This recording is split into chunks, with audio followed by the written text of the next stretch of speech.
بھارت پاکستان سے منہ کی کھانے کے بعد مذاکرات کی میز پر آ گیا۔ پاکستان اور Bharat D G M Os کے درمیان آج مذاکرات ہوں گے۔ اسی حوالے سے ہمارے ساتھ بات کی تھی دفاعی تجزیہ کاروں نے، انہوں نے کیا کہا تھا، آئیے آپ کو سناتے ہیں۔ یہ پھر آئی تھنک نیگوشیٹنگ ٹیبل پہ ان کو آنا پڑا، اور اس میں آئی تھنک پاکستان شوڈ پرسو جو چیزیں ہیں، مسئلہ کشمیر کا پرماننٹ سلوشن ہے، انڈس واٹر ٹریٹی کو اپنی جگہ پہ لے کے آنا، بلکہ جو وائلیشن ہوئی ہیں اس کو بھی، اور بھارت کا یہ جو ٹیررزم ہے پاکستان، اس کا کوئی بندوبست ہونا چاہیے۔ You have to commit it, اور جو گارنٹیز جو ہے انڈس واٹر ٹریٹی پہ اور زیادہ لی جائیں، may be involve the security council, تاکہ اس کو پرماننٹ کیا۔ جو بھارت کو ریئلائز کرنا چاہیے کہ آپ نیبرز ہیں، آپ نے ایگزسٹ کرنا ہے، اور یہ جو ببل انہوں نے بنایا ہوا تھا، آئی تھنک اس نے بومرینگ کیا ہے۔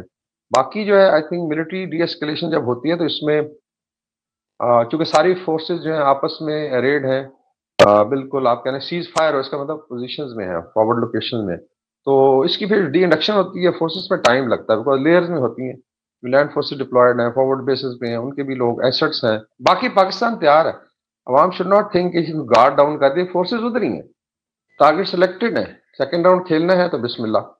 بہت ہی important D G M S کی بات ہوگی، اور اس میں ظاہر ہے کہ امپورٹنٹ ایشوز ہوں گے۔ سب سے پہلے سیز فائر کے اوپر بات ہوگی کہ کیسے اس کو امپلیمنٹ کرنا ہے، اور وائلیشن ہوگی نہیں ہوگی، کیسے ہوگی، اگر وائلیشن ہوگی تو اس پر کیسے اپنے ہاٹ لائن میں امیڈیٹلی بات کی جائے گی۔ خاتون کو شک ہے کہ کشمیر میں انڈیا ضرور کوئی نہ کوئی پرابلم کرتا رہے گا، بلیم پاکستان میں ڈالے گا۔ ایون آج بھی، کل بھی جو رات کو بات کر رہے تھے، ان کی جہاں بریفنگ ہو رہی تھی ڈی جی ایم او کی اور ان کے اسٹاف کی، کہ پاکستان وائلیشن کر رہا ہے، لیکن وی ڈونٹ ہیو، ہمیں کوئی کمپلیکس نہیں ہے۔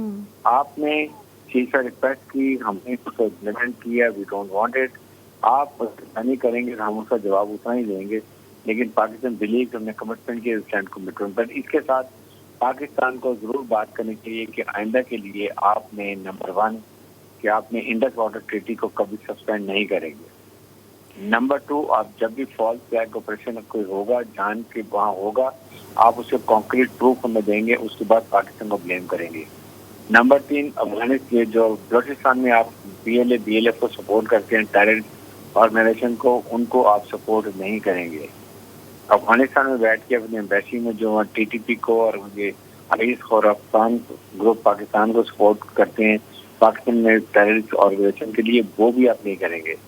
اور نمبر 4 بات یہ ہے کہ آئندہ اگر آپ نے ایسی بات کی، پاکستان میں ٹیررزم نہیں کریں گے کسی حالت میں بھی، اور اگر آپ کرتے ہیں تو جس طرح آپ نے ایک فال فلیگ آپریشن پہلگام میں کیا، خود ہی فیصلہ کیا اور پھر پاکستان میں اٹیک کر دیا، you have all the right to respond very violently. اگر آج جعفر ایکسپریس کی طرح کا آپ نے کوئی ایک یہاں پر ان کو مدد کی، آپریشن کیا، اور ہم نے اس کو پروف لے لیا، تو then we are going to sort out.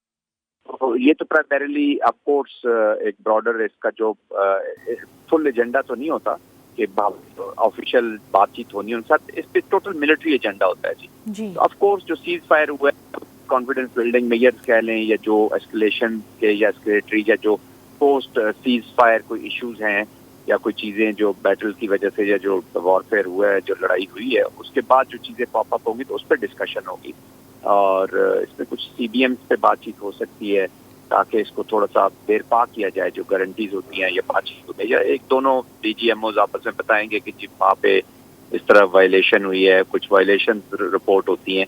تو جب بال ٹو آئی بال آپ بیٹھے ہوتے ہیں ایک دوسرے کے سامنے، خاص طور پہ کشمیر کے کانٹیکسٹ میں، تو اسکرمشز بھی چلتی رہتی ہیں، بہت ساری چیزیں ہوتی رہتی ہیں، کبھی کبھی جو پہلا بھی آپ کو یاد ہے سیز فائر کے بیچ وائلیشن ہوتی ہے، بٹ اینی وے، لیکن ابھی یہ چونکہ ہاسٹیلٹیز بریک آؤٹ ہو گئی تو اس کے بعد اب situation is very bad. Guarantee تو کل اس پہ تو آپ یہ مت سمجھیں کہ پورے پاکستان کا جو اور انڈیا کا جو ایجنڈا ہے وہ ہول سمٹ ڈسکس ہوگا۔ Of course D G M O is a 2 star general, ادھر بھی 2 اسٹار جنرل ہوگا، تو اسی لیول کی بات چیت بیسیکلی اسٹیبلش کرنی ہوتی ہیں یہ چیزیں، تو اس کے بعد فردر جب بات چیت آگے بڑھے گی انشاءاللہ کسی کنٹری میں یہ ہو، تو وہ سارے پھر مدعے لے کے وہاں پہ آپ جاتے ہیں، جو بھی ایشوز ہوتے ہیں وہ ٹیبل پہ رکھے جاتے ہیں۔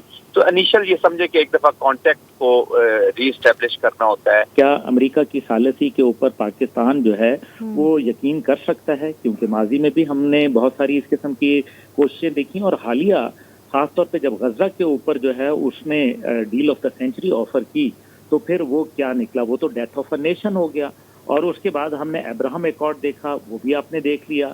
پھر اس کے بعد جو تیسرا ابھی جو انہوں نے کیا وہ آپ نے دیکھا کہ وہ کس پوری طریقے سے اسرائیل نے, بائیڈن انتظامیہ نے جب ان کے ساتھ جاتے جاتے کیا تو وہ سب دھوکہ تھا, فراڈ تھا. اور 3 شکوں میں سے پہلی شک جو تھی جس میں انہوں نے پریزنرز کو لینا تھا وہ لے کے اس کے بعد پھر وہی بیک ٹو اسکوائر ون. اس لیے کیا ہم جو ہے وہ امریکہ یا اس کے حواریوں پہ اعتبار کر سکتے ہیں؟ نمبر 1. نمبر 2 یہ ہے کہ کیا بھارت جو ہے وہ کسی کی ثالثی مانے گا جیسے چین کی؟ تو ظاہر ہے وہ بھی ایک مشکل ہے. تو یہ ایک اتنا آسان کام نہیں ہے. اور پھر آپ دیکھیے کہ پہلے بھی گارنٹرز تو ہوتے ہیں, لیکن کیا انڈیا نے گارنٹی مان لی ہے کسی کی؟ ورلڈ بینک کی اگر اس نے گارنٹی نہیں مانی, کہ بات تو یہ ہے, تو پھر آپ مجھے یہ بتائیے کہ پانی تو اس نے ہمارا روکا نا, وائلیشن تو کی.